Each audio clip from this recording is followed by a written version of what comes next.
ஆயத்தொலை வடிவேலில் அரசு தேர்வுகளில் பப்ளிக் எக்ஸாமில் கேட்ட 2 மார்க்ஸ் மட்டும் தான் இன்றைக்கி பார்க்க போகிறோம். ஃபஸ்ட்டு 2 மார்க்கு 14,10 14,-6 இந்த 2 புள்ளிகளை இணைக்கும் நேர்கோட்டின் சாய்வு கேட்டுக்கிறாங்க.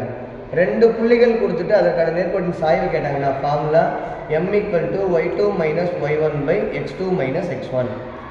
இதில் முதல் புள்ளின்றனால கமாக்கு முன்னாடி இருக்கிற x1, கமாக்கு பின்னாடி இருக்கிறது y1. ரெண்டாவது புள்ளின்றனால கமாக்கு முன்னாடி இருக்கிறது x2, கமாக்கு பின்னாடி இருக்கிறது y2. அப்போ y2 - y1, y2ன்றது -6, y1ன்றது 10, ஃபார்முலாவில் மைனஸ் இருக்கிறதுனால -10, x2ன்றது 14 -x1ன்றது -14. ரெண்டுமே ஒரே குறியா இருக்கிறதுனால கூட்டி அதே குறியை போடுறோம். -16. 14ல் 14 கழிச்சோம்னா 0/0. அதாவது 0வால் எந்த ஒரு எண்ணை வகுத்தாலும் அது வரையறுக்கப்படவில்லை. 14,10 மற்றும் 14,-6 ஆகிய 2 புள்ளிகளை இணைக்கும் நேர்கோட்டின் சாய்வானது வரையறுக்கப்படவில்லை. கணக்கு 5,√5 மற்றும் ஆதி புள்ளி இந்த 2 புள்ளிகளை இணைக்கும் நேர்கோட்டினுடைய சாய்வு கேட்டிருக்காங்க. முதல் புள்ளி 5,√5, ரெண்டாவது புள்ளி ஆதி புள்ளினா 0,0. கமாக்கு முன்னாடி இருக்கிறது முதல் புள்ளின்றனால 5ன்றது x1, √5ன்றது y1.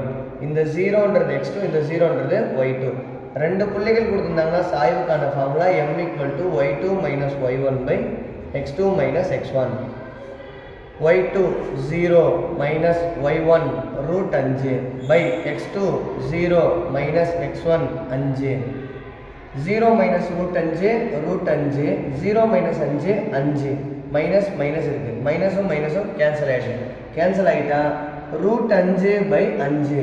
இந்த 5ஐ 2 √5ஆக பிரிக்கலாம். அதனால √5 இந்த 5ன்றத √5 × √5ஆக பிரிக்கிறோம். அப்போ ஒரு √5 கேன்சல் ஆகிடுது. சாய்வு 1/√5. 5,√5 மற்றும் ஆதி புள்ளி இந்த 2 புள்ளிகளை இணைக்கும் நேர்கோட்டினுடைய சாய்வு 1/√5. கணக்கு மூணாவது கணக்கில் 3x - 7y = 12 என்ற கோட்டிற்கு இணையாக இருக்கணும்.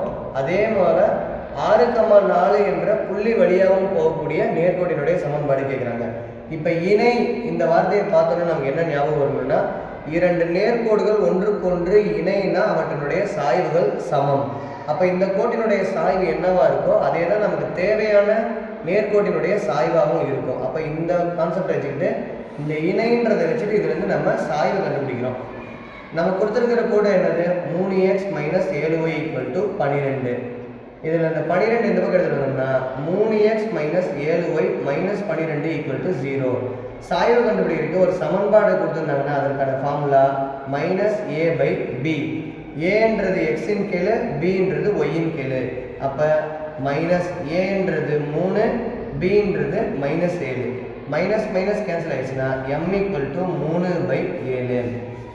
நம்ம கொடுத்துருக்கிற கோட்டினுடைய சாய்வு 3/7.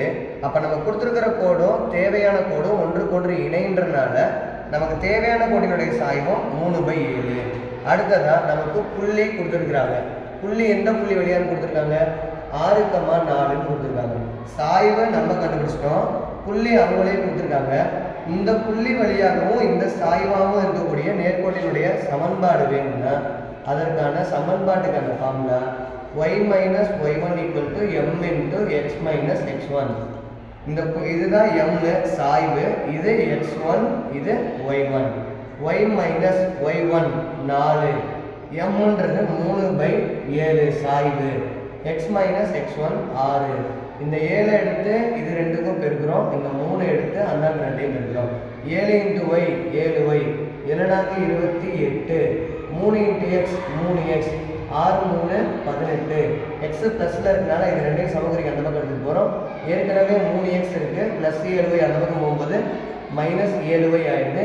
-18 இருக்குது, -28 அந்த பக்கம் போகும்போது +18 +28 எல்லாமே ஒரே சைடு போச்சுன்னா இன்னொரு பக்கம் 0. அப்போ 3x - 7y + 10 = 0. வேறு குறியாக இருக்கிறதுனால கழிச்சிட்டு பெரிய நம்பருடைய குறிய போடுறோம். இதுதான் நமக்கு தேவையான நேர்கோட்டினுடைய சமன்பாடு. மறுபடியும் முதல்ல பார்த்துக்கிறோம்.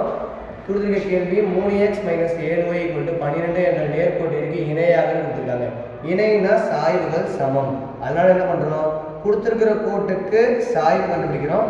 அதுவே நம்ம தேவையான கோட்டினுடைய சாய்வாகவும் எடுத்துக்கிறோம். இன்னொரு புள்ளி அவங்களே கொடுத்துட்டாங்க. அப்போ சாய்வும் புள்ளியும் இருந்தால் formula y minus y1 equal to m into x minus x1. இதில் சப்ஸ்டியூட் பண்ணுறோம். mக்கு பதிலாக 3/7, அந்த x1 y1க்கு பதிலாக புள்ளிகள் 6,4.